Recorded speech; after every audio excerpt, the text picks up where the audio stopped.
የተወደዳችሁ የሰላም ካቶሊክ ቲቪ ተመልካቾች ቤተክርስቲያን በተልእኮ ላይ በተሰኘው ፕሮግራማችን ዛሬ አዲስ እንግዳ እዚህ ስቱዲዮ ጋብዘን እንገኛለን።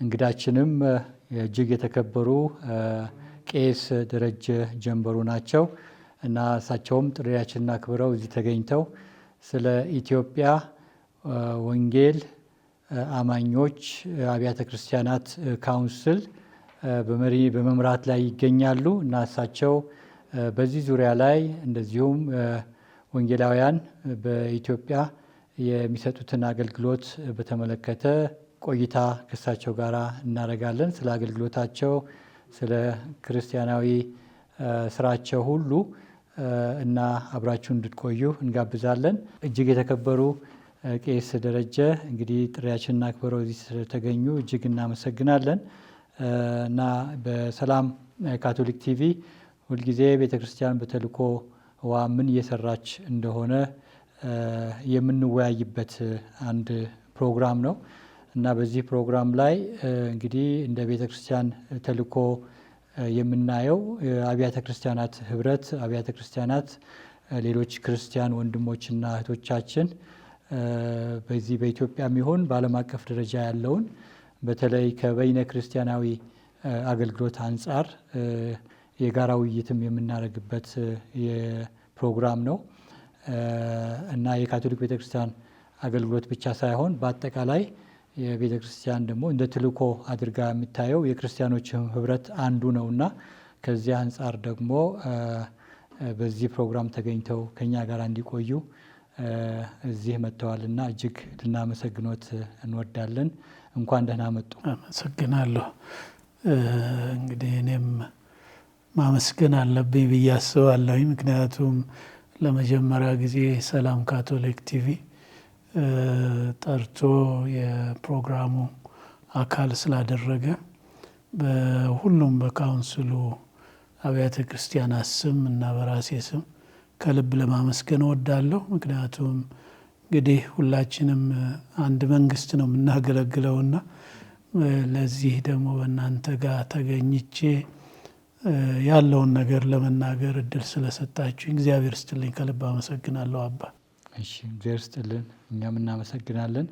እንግዲህ በሚዲያ እና በተለይ እርስዎ በሚያገለግሉበት ቤተክርስቲያን በሰፊው ይታወቃሉ በኢትዮጵያ።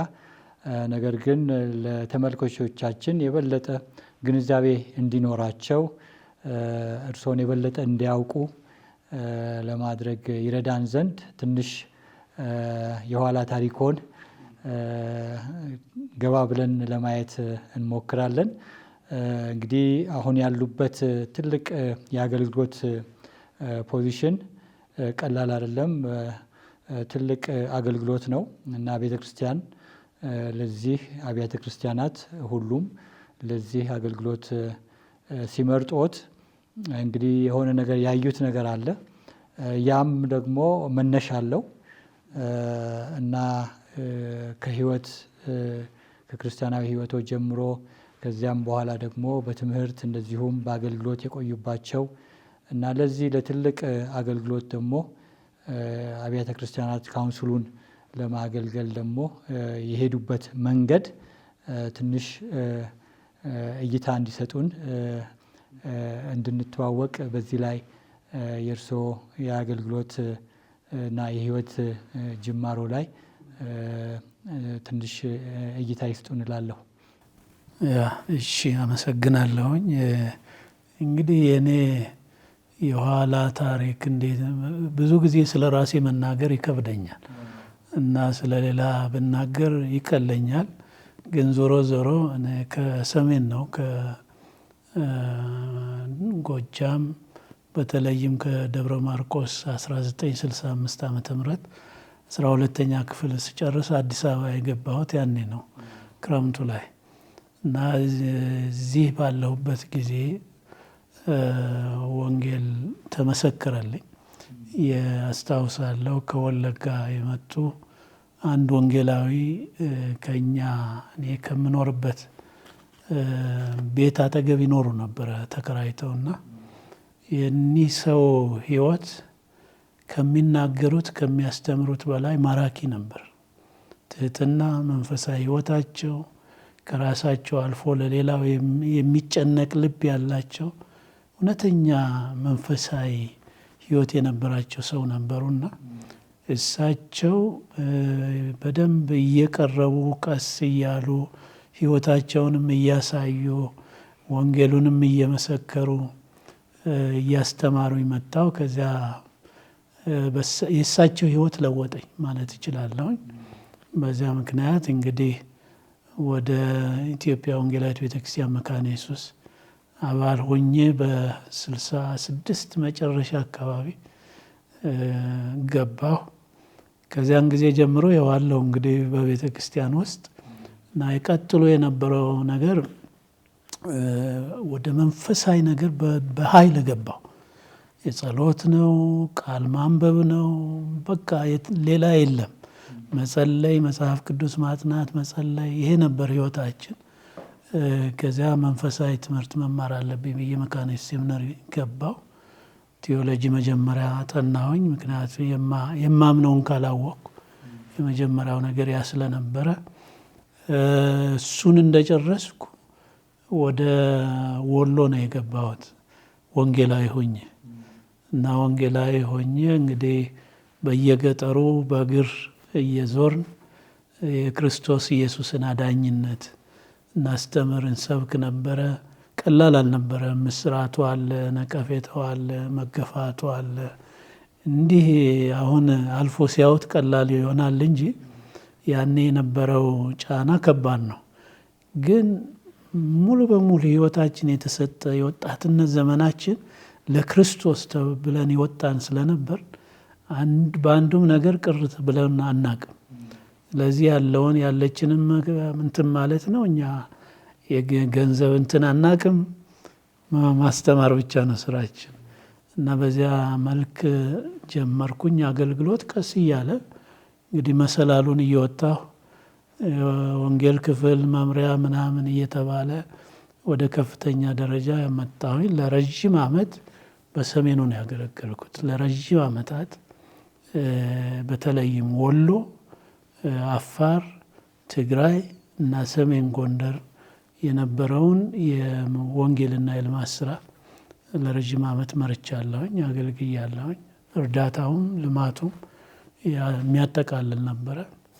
ያንን እንግዲህ በኋላ ጊዜው ሲደርስ ሲኖዶስ አዋቀር። ከዚያ ወደ አዲስ አበባ ተመለስኩ። እዚህ አዲስ አበባም ስመጣ ወደ ቤተ ክርስቲያኒቱ ከፍተኛ አመራር ውስጥ ነው የገባሁ። በእርግጥ ወሎ እያለሁ በመካከሉ 1-2 ጊዜ ወደ ውጭ ወጥቻለሁ ለትምህርት። እንግሊዝ ሀገር ሄጄ ሲሎኪል ኮሌጅ ማኔጅሜንት ተማርኩ። ከዚያ እንደገና ሊቨርፑል ዩኒቨርሲቲ ደግሞ ቆይቼ እንደገና ተመልሼ ሳገለግል ቆየውና ሄጄ ፓብሊክ አድሚኒስትሬሽን አጠናሁ። ከዚያ ተመልሼ እንግዲህ ወደ ስራው ባህር ውስጥ ገባሁ ማለት ነው። ቀጠልኩኝ። በእነዚህ አመታት ረጅም አመታት ውስጥ የኔ ምንድን ነው በየጊዜው የኃላፊነት ምንድን ነው መጠሪያ እየተቀየረልኝ ወደ ላይ ነው እየወጣሁ የመጣሁትና ያረገጥኩት ነገር በቤተ ክርስቲያን አስተዳደር አሰራር ውስጥ አለ ብዬ አላስብም። የወንጌሉንም የልማቱንም ሰርቻለሁ። ማህበራዊ አገልግሎቶች ሰርቻለሁ። በተለያየ የመንግስትም ሀገራዊ ጉዳዮች ላይ በብዛት ተካፍያለሁኝ። የፓብሊክ ዲፕሎማሲውም ውስጥ ነበርኩኝ እና የተለያዩ ነገሮች ውስጥ አድርጌያለሁ። እንግዲህ በዚያ ውስጥ እያለሁ ነው አሁን ደግሞ የመካነ ኢየሱስ የነበረኝን የአገልግሎት ዘመን ጨርሼ ራሴን የወንጌል አገልግሎት በማጠናክርበት ጊዜ በኢፌዴሪ ጠቅላይ ሚኒስትር ክቡር ዶክተር አብይ አህመድ መጀመሪያ ወደ ኃላፊነት ሲመጡ የመጀመሪያ ያደረጉን ነገር በኢትዮጵያ ኦርቶዶክስ ተዋሕዶ ቤተክርስቲያን መካከል የነበረውን ልዩነት ማጥፋት የመጀመሪያ ስራ አንድ ብለው የጀመሩት ያ ነበር። እስከ አሜሪካ ሄደው አባቶችን አምጥተው አስታረቁ። ከዚያም ደግሞ የሙስሊም ወገኖቻችን ጋር የነበረውን ክፍተት የመዝጋት ሂደት ጨረሱ። መጨረሻ ላይ ወደ ኢቫንጀሊካሉ ነበር የተመጣው። የኛ ደግሞ ከሁለቱም የተለየ ነው። ብዙ ነው፣ የተበታተነ ነው። ያንን የሚያሰባስብ ነገር ቢኖር መልካም ነው፣ ይጠቅማቸዋል የሚል ነበረ እና በዚያ ቀን ተጠርተን የነበርነው ወደ 400 ምናምን ሰው የሚሆን አገልጋዮች መሪዎች ነበር።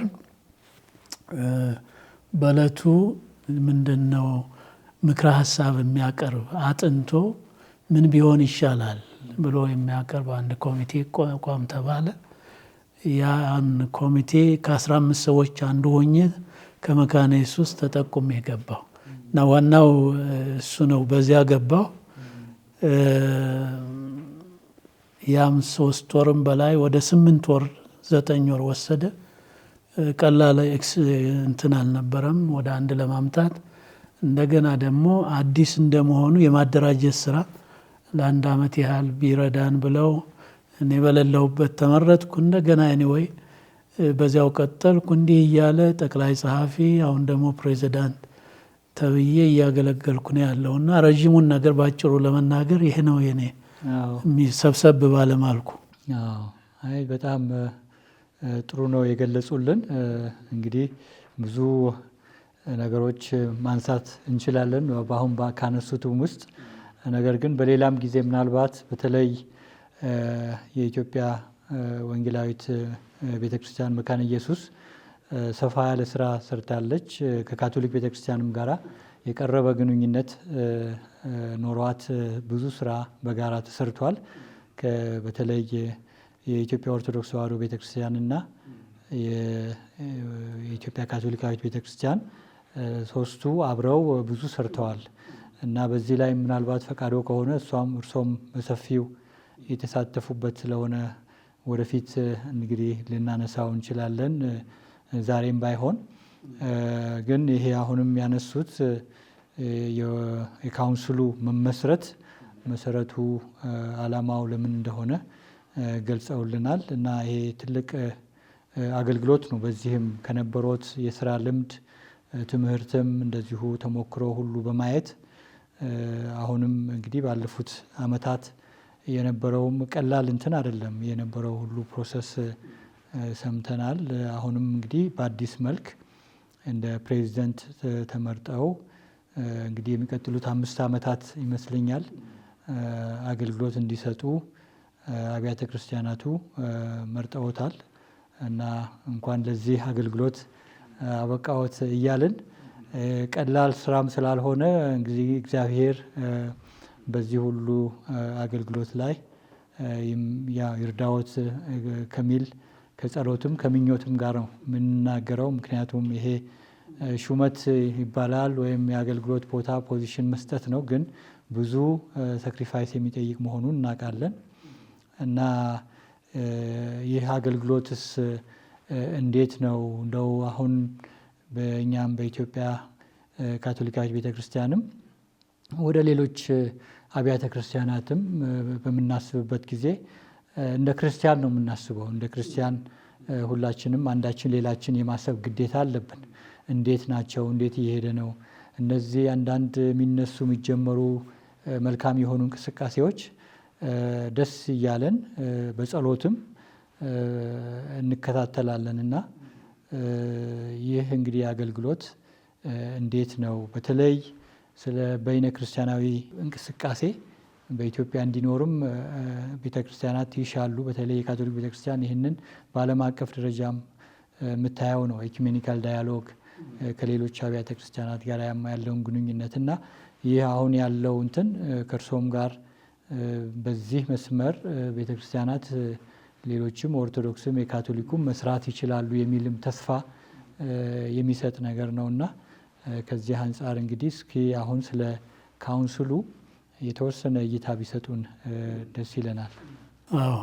እንግዲህ የኢትዮጵያ ወንጌል አማኞች አብያተ ክርስቲያናት ካውንስል አንዱ የተቋቋመው ዋናው ዓላማ አብያተ ክርስቲያናቱን ለማገዝ ለመደገፍ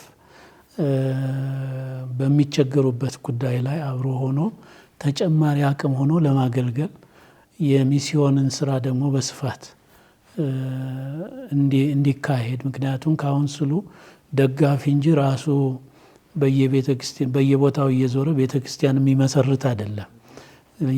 ያንን የሚሰሩት አብያተ ክርስቲያናት አባላቱ ናቸው።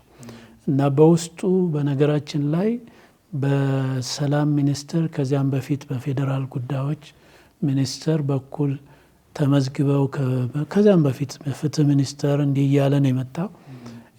ፈቃድ አግኝተው ይኖሩ የነበሩ በሙሉ አሁን ወደ ካውንስሉ መጥቷል። ይሄ ማለት ወደ 4000 የተለያየ ዲኖሚኔሽን እንግዲህ አብዛኛው ሞር ኦፍ ፔንቴኮስታል ስለሆነ መሰረተ እምነቱ ያን ያህል የሚራራቅ አይደለም። ዞሮ ዞሮ ግን 4000 በላይ ዲኖሚኔሽንስ በስሩ አሉ ማለት ነው። ወደ ከ1000 በላይ ሚኒስትሪስ የተለያየ ሚኒስትር በሚሽን ላይ በወጣቶች በሴቶች በተለያየ መንገድ የሚሰሩ እነሱ ሁሉ ፈቃድ የወሰዱትና ያገኙት የካውንስሉ አካል በመሆን ስለሆነ ይህን ሁሉ ነው የሚመራው። ይሄ ሁሉ አገልግሎቱን አጠናክሮ መቀጠል እንዲችል የሚደግፍ ህገ መንግስታዊ መብታቸውም እንዲከበር። ምክንያቱም ከመጣንበት ህይወት ካየነው ቀላል አልነበረም ለኛ። በተለያየ ጊዜ ፈተናዎች ነበሩ። በአንዳንድ ቦታ ላይ አሁን ድረስ ሁሉን እኩል ትሪት የማድረግ የማስተናገድ ነገር የማይታይበት አለ። አብያተ ክርስቲያናት የተዘጉበት ጊዜ አለ። በተለያየ ቦታዎች ብዙ ቸርቾች የተቃጠሉበት የአምልኮ ቤቶች አለ። እንዲህ የመሳሰሉ ጉዳዮች ላይ የሚረዳ የሚደግፍ ተቋም ነው ካውንስሉ። የጋራ ድምፅ በጋራ ጉዳዮች ላይ ድምፅ ሆኖ ያገለግላል እና ሁሉንም ለማስተባበር እና ለመደገፍ ለመርዳት ታስቦ የተቋቋመ ነው። እስካሁን ድረስ እውነቱን ለመናገር እግዚአብሔር ረድቶን በዚህ ባለፉት 6-7 ዓመታት ጊዜ ውስጥ ብዙ ስራዎች ተሰርተዋል። ከዜሮ ተነስቶ ተቋም ሆኖ አሁን በመላው ሀገሪቱ ማለት ይቻላል ከ400 በላይ ጽህፈት ቤቶች አሉ፣ ቅርንጫፎች በየክልሉ አለን ከአንድ ክልል በስተቀር። እንደዚሁም በተለያየ የውጭ ሀገሮች ሁሉ አደራጅተናል እና አሁን አቅም እንዲኖረው የተደረገበት ጊዜ ነው ላይ ያለ ነው። ዋናው ቅድም እንዳልኩት የወንጌል ስራ በስፋት እንዲሰራ መደገፍ፣ መርዳት። ምክንያቱም የቤተ ክርስቲያን ተልእኮ ይሄ ነው፣ ሌላ ተልእኮ የለን። መለኮታዊ ተልእኳችን ይሄ ነው፣ ለሀገር ሰላም መስራት። ሌላው ነገር ምድራዊ ተልእኳችን፣ ሀገራዊ ተልእኳችን ብለን ልንወስደው እንችላለን። እነዚህ ወሳኝ ነገሮች ብንሰባሰብ የተሻለ አቅም ይኖረናል፣ የተሻለ ርቀት መሄድ እንችላለን የሚል ግንዛቤ ይዘን እየሰራን ያለው። ዋና ነገሩ ይህንን ነው የሚያደርገው። ከሌሎች አብያተ ክርስቲያናት ጋር ደግሞ ጤናማ የሆነ ግንኙነት እንዲቀጥል በቅርበት መስራት አንዱ ዓላማችን ነው። እንግዲህ በተለይ የኢትዮጵያ ካቶሊካዊት ቤተ ክርስቲያን እውነቱን ለመናገር ከመካነ ኢየሱስ ሆኜ ባየው ከመጀመሪያው ጀምሮ በጣም መልካም ግሩም ግንኙነት ነበረ በሊደርሺፑ መካከል እስካሁን ድረስ እና ለዚህ እንግዲህ የነበሩንን መሪዎችን ማመስገን አስፈላጊ። መሪዎች ለዚህ ሁሉ ድርሻ አላቸው እና ካርዲናል ብርሃነ ኢየሱስ፣ ሌሎችም በቤተ ክርስቲያኒቱ ውስጥ ያሉ በየጊዜው አንዳችን ሌላችን ጋር እየመጣን እየተገናኘን እየተመካከልን ብዙ ስራዎችን ቅድም እንዳሉት ሰርተናልና ካውንስሉ ያንኑም አጠናክሮ እንደሚቀጥል መናገር እፈልጋለሁ። በጣም ጥሩ ነው። እንግዲህ ለሀገራችንም በተለይ ለክርስትና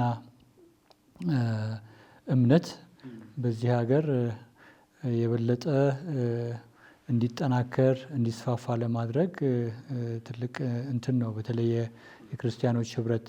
በሌላ በኩል እንግዲህ እንዲህም ለማድረግ ቅድም እንዳሉት መብታቸው እንዲጠበቅ እነዚህ አብያተ ክርስቲያናት ወንጌል ስራቸውን ደግሞ በተጠናከረ ሁኔታ መስራት ያግዛል እና ትልቁ ዓላማውም እሱ ነው። በሌላ በኩል ደግሞ የዚህ ህብረትንም በአንድነት የመስራት በጋራ ምንም የተለያዩ የዶክትሪን ወይም ደግሞ አንዳንድ የአስተምሮ ልዩነቶችም እንኳ ቢኖሩ በተቻለ መጠን ምስክርነታቸው አንድ ላይ ቆመው ማድረግ እንዲችሉ መነጋገር፣ መወያየት፣ ተቀራርበው መስራት እንዲችሉም ለማድረግም ጭምር ይመስለኛል። እሱ ነው አንዱ። ሌላው ደግሞ መገናኘቱ አንዱ ከአንዱ ይማራል። እንደውም ስንጀምረው አንዱ ከምንወቀስበት ካውንስሉ ብዙዎችን ሰብስቦ ይዟል። የሐሰት አስተማሪ የሚባሉትም እሱ ውስጥ አሉ፣ እንዲህ እነከሌ ያሉ ተብለው ስም እየተጠቀሰ ሁሉ ይናገራል። ቅድም እንዳልኩት እነዚያ ሁሉ የተቀበልነው አንደኛ ከመንግስት ድሮም ፈቃድ የነበራቸው ናቸው። ስለዚህ አሁን እኛ ጋር ሲመጡ መቀበል ነበረብን። ሁለተኛ ነገር ደግሞ ይዘነው የተነሳነው ነገር አኮሞዴት እናደርጋለን፣ ኮሬክት እናደርጋለን ነው። አኮሞዴት ሳናደርግ፣ ሳናቅፍ፣ ሳናስጠጋ ኮሬክት ማድረግ አንችልም። እና ይሄ ዝም ብሎ ከነንትኑ መምጣት ሳይሆን ውስጥ ከገባ በኋላ አምነውበት ከገቡ ዓላማውን ተቀብለው አማድ አስተምሮ የምንላቸው አሉ። ይሄ ከቃለ እግዚአብሔር ጀምሮ የሥላሴ የክርስቶስ ኢየሱስ አዳኝነት፣ የሰው ማንነት የመሳሰሉ ነገሮች እነዚህን ተቀብለናል ሲሉ ነው አባል የምናደርጋቸው። አባል ይህን ተቀብለው ከገቡ በኋላ በዚያ መኖር የግድ ይሆናል። ስለዚህ ኮሬክት እናደርጋለን የምንለው ከዚያ አንጻር አስተምሯቸውን፣ ከዚያ አንጻር የአምልኮ ልምምዳቸውን የማስተካከል ኃላፊነት፣ ተጠያቂነት ይኖራል እና ለሁሉም ግን እንደ ክርስቲያን ማቅረብና ማቅረብን የመሰለ የለም። ሰው ሳቀርበው ነው የሚሰማኝ፣ ጆሮ የሚሰጠኝ፣ የሚያዳምጠኝ እና ይሄ ነው አንዱ ዓላማችን። በብዙ መንገድ እየተሳካልን ነው፣ ግን ረዥም መንገድ ይቀረናል፣ መስራት ይኖርብናል ተግተን በዚህ ዙሪያ ላይ። ምክንያቱም የክርስቶስ ኢየሱስ ወንጌል ሳይደባለቅ ሳይቀነሱም ሳይጨመርበትም ኃይል አለው። ስለዚህ እሱን ማስተማር፣ እሱን መስበክ፣ እሱን መኖር ያስፈልጋል ብለን ስለምናምን ወደዚያ ሁሉንም ለማምጣት ተግተን መስራት እና አባት መሆን ወሳኝ ነገር ነው። እንደው ሁልጊዜ ወቃሽ ሳይሆን አባት ሆኖ መካሪ ሆኖ መመለስ ማቅናት ደግሞ አንዱ ልባችን ነው። እንግዲህ እየሄድንበት ነው። በጣም ጥሩ ነው። በጣም ጥሩ ነው። ደስ ይላል። እንግዲህ በጣም በረከቶች፣ ብዙ በረከቶች እንዳሉት አሁንም አንዳንድ ተግዳሮቶችም ምናልባት ካሉ ይጠቅሳሉ። ግን ብዙ በረከቶች መካከል አንዱ እንግዲህ በተለይ የማቀራረብና አብሮ ህብረት እንዲኖር የማድረግ አብሮ የመስራት መንፈስ፣ ልምድ የመለዋወጥ እንዳሉትም አንዱ ከሌላው ይማራል። ይህም ትልቅ በረከት ነው ለአብያተ ክርስቲያናቱም በግልም ደግሞ እንደ ወንጌል አማኞች አብያተ ክርስቲያናት ካውንስልም እንደ ተቋምም እንደ ትልቅ በረከት ነው የሚያየው ይመስለኛል። እና እንደው እንደ ተግዳሮት የሚያዩዋቸው ነገሮች ምንድን ናቸው? በዚህ ውስጥ ማለት እንግዲህ 4000 የሚሆኑ የተለያዩ ስያሜ ያላቸው እና ለብቻቸውም ቆመው የነበሩ ናቸው። እነዚህ ከጥቂት ዓመታት በፊት ይህንን ሁሉ በአንድ ላይ አምጥቶ እንትን የማድረጉ ፕሮሰስ እንደው ለውጭ ለሚያየው ሰው ከባድ ይመስለዋል።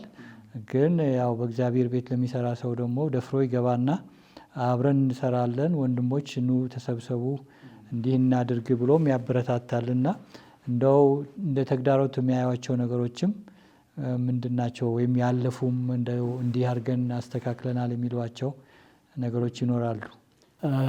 ራሱ ሲታሰብ ነው ተግዳሮት እንደሆነ ብዙ ትንተና አያስፈልገውም። እንግዲህ የአስተምሮ ልዩነት አለ። አንድ አይነት ወጥ የሆነ አስተምሮ ይዘን ለመሄድ አንችልም።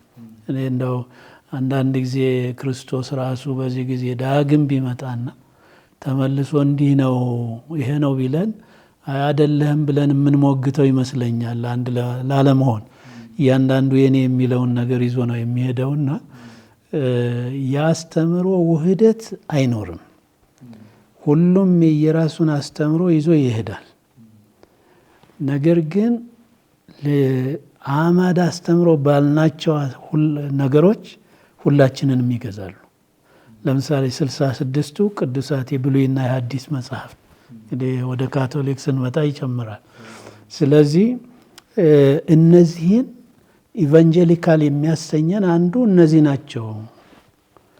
ሥላሴን በተመለከተ የክርስቶስ ኢየሱስ አዳኝነት ላይ በተመለከተ እና ሰው እንጂ መልአክ እንዳልሆነ መንፈስ እንዳልሆነ እኒህንም ምክንያቱም አንዳንድ አስተምሮዎች ሰው መንፈስ ነው የሚሉም ስላሉ ያን አለመሆኑ ተተንትኖ ተቀምጧል። እነዚህን ማክበር ግዴታ ነው። ከነዚህ አንዱን ማፋለስ የፈቃድን እስከ መሰረዝ ያደርሳል። ፕሮሲጀሮች አሉ። እንመክራለን፣ እናስተምራለን፣ ጊዜ እንሰጣለን። ካልተመለሱ ፈቃድ እንሰርዛለን ማለት ቤተ ክርስቲያኑ ይዘጋል። እስከዚያ ነው የሚሄደው ያለው ኃላፊነትና የመጀመሪያው ነገር አብሮ መቀመጥ ከባድ ነበር። ማን ነው ከማን ጋር የሚቀመጠው? ምክንያቱም በርቀት በድንጋይ ስንወራወር የነበርን ሰዎች አሁን እንዲህ ቁጭ ብሎ መነጋገር በራሱ አንዱ ተግዳሮት ነበር። ግን ያንን በትዕግስት አለፍን እና አንዳንዶች ደግሞ ከዚህ ከአስተምሮ ጋራ የተለያየ ልምምዶች አስተምሮም ኢኔሰንስ ማለት ይችል እንደው አይገባኝም። ምክንያቱም አንዳንዱ ነገር ምንድን ነው አስተምሮ ሲባል አሁን 66ቱን ከተቀበል የምናስተምረው ነገር ከዚያ መውጣት የለበትም። ከዚያ ከወጣ ልክ አይደለም ማለት ነው። ስለዚህ እዚያ ውስጥ የሌሉ ነገሮች ይንጸባረቃሉ። አንዳንድ በተለይ ወደ ኋላ ላይ የተቋቋሙ ቤተ ክርስቲያኖች ይዘዋቸው የመጡ ልምምዶች ምናልባት ከውጭም ከምንም ሊሆን ይችላል። ተገቢውም ደግሞ የስነ መለኮት ትምህርት በብቃት ካለማግኘትም የተነሳ ከአንዳንድ መጽሐፍት ያዩትን ኤክስፒሪየንስ እያደረጉም ሊሆን ይችላል እና እነዚህ ተደማምረው ትልቁ ፈተና እዚያ ላይ ነው ያለው። ይሄንን እንግዲህ በተወሰነ ደረጃ እየቀረፍን እዚህ ደርሰናል። ቅድም ብዙ ይቀረናል የሚለውም እዚህ ላይ ነው። ከአሰራር አንጻር አሰራራቸውን ማዘመን፣ የእግዚአብሔር የሆነውን ነገር ለእግዚአብሔር ማዋል፣ የአንድ የሚመጣው ሪሶርስ ሁሉ ለወንጌል ስራ ለእግዚአብሔር ክብር የሚውል እንጂ ለደረጃ የሚውል አይደለም። እነዚህ የመሳሰሉ አሰራሮችን ሁሉ ማስተካከል፣ በሊደርሺፕ ውስጥ ላይ ትምህርት መስጠት የስነ መለኮቱ እንዳለ ሆኖ እነዚህ ስራችን ናቸው። ፈተናዎቻችንም እነዚሁ ናቸውና ዲያሎግ ያሉት አሁን በእኛ መካከል በትምህርቶቹ ላይ መሰረታዊ ትምህርቶች ላይ አንዳንድ ጊዜ ፕሮግራም እያዘጋጀን ቴዎሎጂያንስ ቁጭ ብለው እንዲነጋገሩ እናደርጋለን፣ እንዲመክሩ እናደርጋለን እና ቀስ በቀስ ብዙዎች እየተመለሱ ነው ያለው። በነገራችን ላይ ጥሩ ነገር እያየን ነው። ግን አሁንም ቢሆን ቀጥለን መስራት አለብን። ምክንያቱም ዘመኑ አሳሳች ነው። አንድን ነገር ስንዘጋ ሌላ ይመጣል በየጊዜውና ያንን ሁሉ አሁን ችግርን መፍታት ብቻ ሳይሆን አስቀድሞ ችግሮችን አይቶ መከላከል እንድንችል ጥናቶች ሪሰርች ላይ ሁሉ ይሰራል ካውንስሉ። ይህንን እያደረግን ነው ያለው። ተግዳሮቱ ብዙ ነው። ግን ዋናውን የተናገርኩት አስተምሮና ይሄ የአምልኮ ልምምዶች አምልኮ ምን ቅርጽ ቢኖረው ነው ሪሊ። ምክንያቱም ህብረተሰቡ የሚቀበለው ኖርም አለ እኮ። ከዚያ ኖርም ስንወጣ የተለየን ያደርገናል። ለወንጌልም ሰዎችን የሚጋብዝ ሳይሆን ከወንጌል እንዲርቁ የሚያደርግ ነው የሚሆነውና እኒህን ነገሮች ቀስ እያሉ እያስተማሩ እየመከሩ ለማስተካከል እየሞከርን ነው እና እነዚህ ናቸው ተግዳሮቶቹ። ትልቅ ነገር ነው። ብዙም ስራ የሚጠይቅ ብዙ ጸሎትም የሚጠይቅ ነው። ምክንያቱም ለረዥም ዓመታት ያው መቼም ቅድም እንዳሉት ትኩረቱ የወንጌል ስራ የወንጌል አገልግሎት የበለጠ ተጠናክሮ ተስፋፍቶ እንዲቀጥል ለማድረግ ነው እና ይህ በሚደረግበት ጊዜ ደግሞ ካውንስሉ እንግዲህ የአመራሩ ዓላማው ሆኖ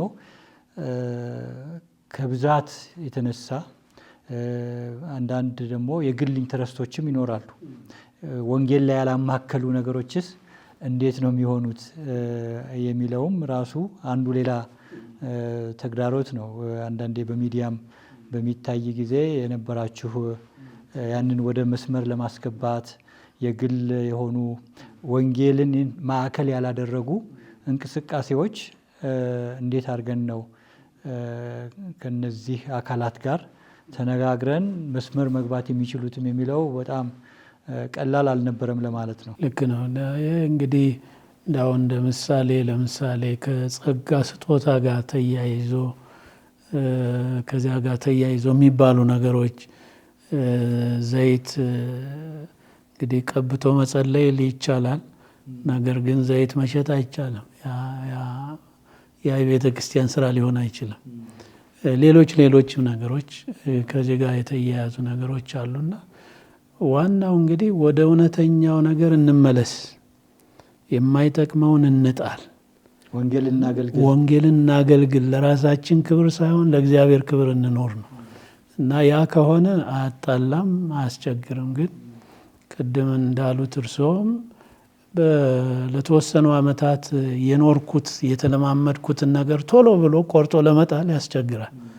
ግን የግድ ይሆናል፣ የግድ ነው የሚሆነው። እሱን እንሄድበታለን፣ ጀምረነዋል፣ ይቀጥላል። ጥሩ ነው፣ ይመስገን።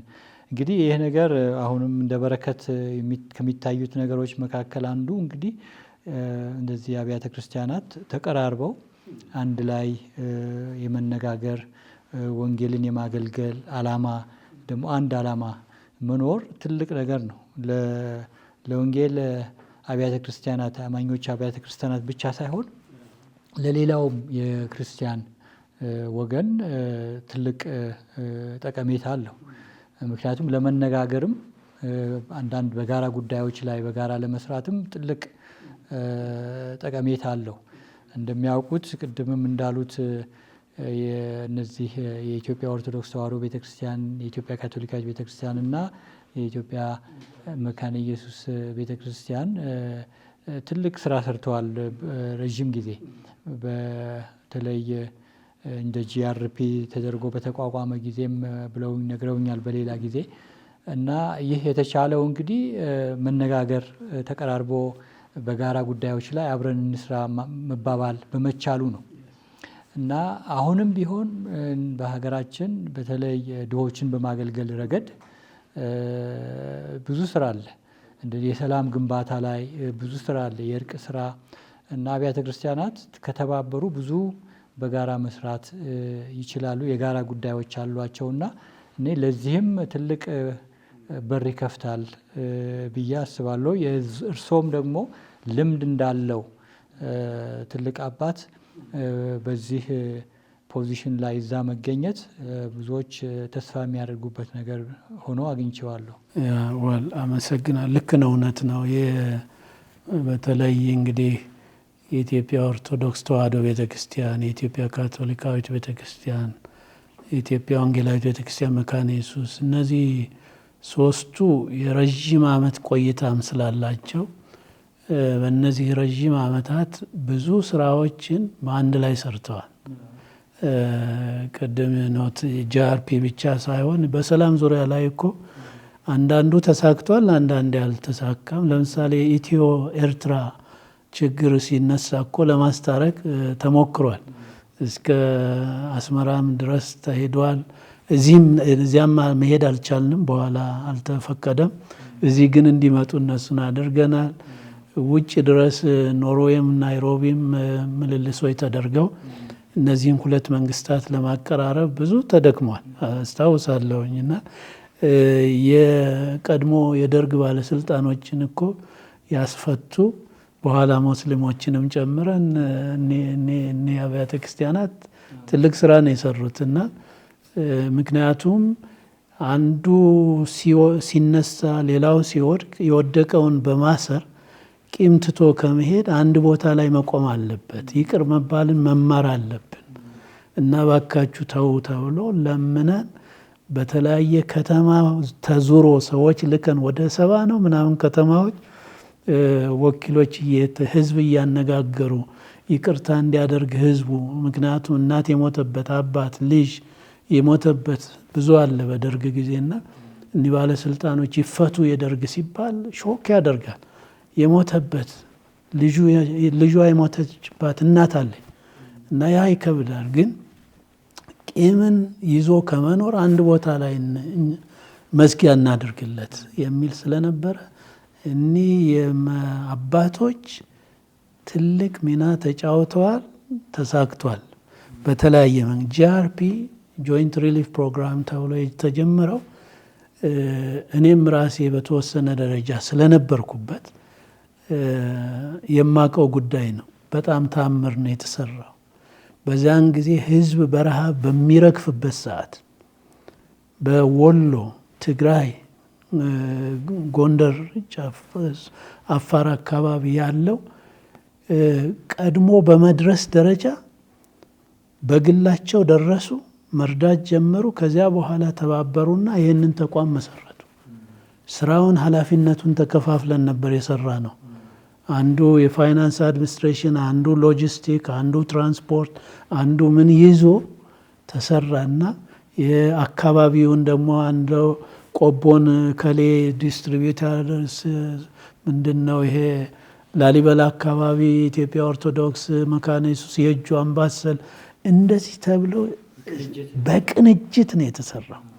የተዋጣለት ስራ፣ ያልተነገረለት ስራ፣ ሊጻፍበት የሚችል ስራ ነው የተሰራው እና በወር 500፣ 600፣ 800 ሺህ ህዝብ ራሽን ያገኝ የነበረ ኢንቴንሲቭ ፊዲንግ ሴንተርስ በየጊዜው እነዚህ ለሞት የደረሱ ሰዎች፣ ህፃናት፣ አዛውንቶች፣ እናቶች ገብተው ከዚያ የጠንካራ ምግብ መብላት ስለማይችሉ በፈሳሽ መልክ ውስጣቸው ወደ ነገራቸው እንዲመለስ እየተደረገ የተደከመው ስራ ቀላል አይደለም። ብዙ ሰው ከሞት አትርፈዋል እና ያ በራሱ ብንሰባሰብ፣ ሪሶርሳችንን ብናሰባስብ፣ አቅማችንን ብናሰባስብ፣ የምንድነው ልምዳችንን ብናሰባስብ ለሀገር ሰላም ግንባታ፣ ለድህነት ቅነሳ፣ ለሀገር ግንባታ ከፍተኛ ስራ መስራት ይቻላል። ምክንያቱም ሁልጊዜ የተባበረ ኃይል የበለጠ መሄድ ይችላል፣ አቅም ይኖረዋል፣ ጉልበት ይኖረዋል እና እኔ በእነዚህ ባለፉት የተሰሩት ስራዎች ያው ሳይሳካ ቀረ እንጂ በትግራይ ክልልና በፌዴራል መካከል የነበረውን ነገር ጦርነት እንዳይነሳ የተለያዩ ስራዎች ብዙ ነገር ነው የተደረገው መጠቀስ ይቻላል እና በሰላም ዙሪያም ላይ ተሰርቷል። በድህነት ቅነሳም ላይ HIV ኤድስ እሱ እኮ ጆይንትሊ የተሰራ ውጤታማ ያደረገን ነገር ነውና ይሄ ካውንስሉም አሁንም ከነዚህ አብያተ ክርስቲያናት ጋራ በቅርበት ተባብሮ መስራት ይፈልጋል። ምክንያቱም ሀገር ትጠብቀናለች ብዬ አምናለሁ። ህዝብ ይጠብቀናል። እስከ መቼ ነው በድህነት የምንኖረው? ይህ ህዝብ እስከ መቼ በድህነት መቀጠል አለበት? ስለዚህ ዋጋ የሚከፈለውን ዋጋ ከፍለን ተሰባስበን አቅማችንን አንድ ላይ አምጥተን መስራትና የሚዳሰስ የሚጨበጥ ውጤት ማምጣት አለብን።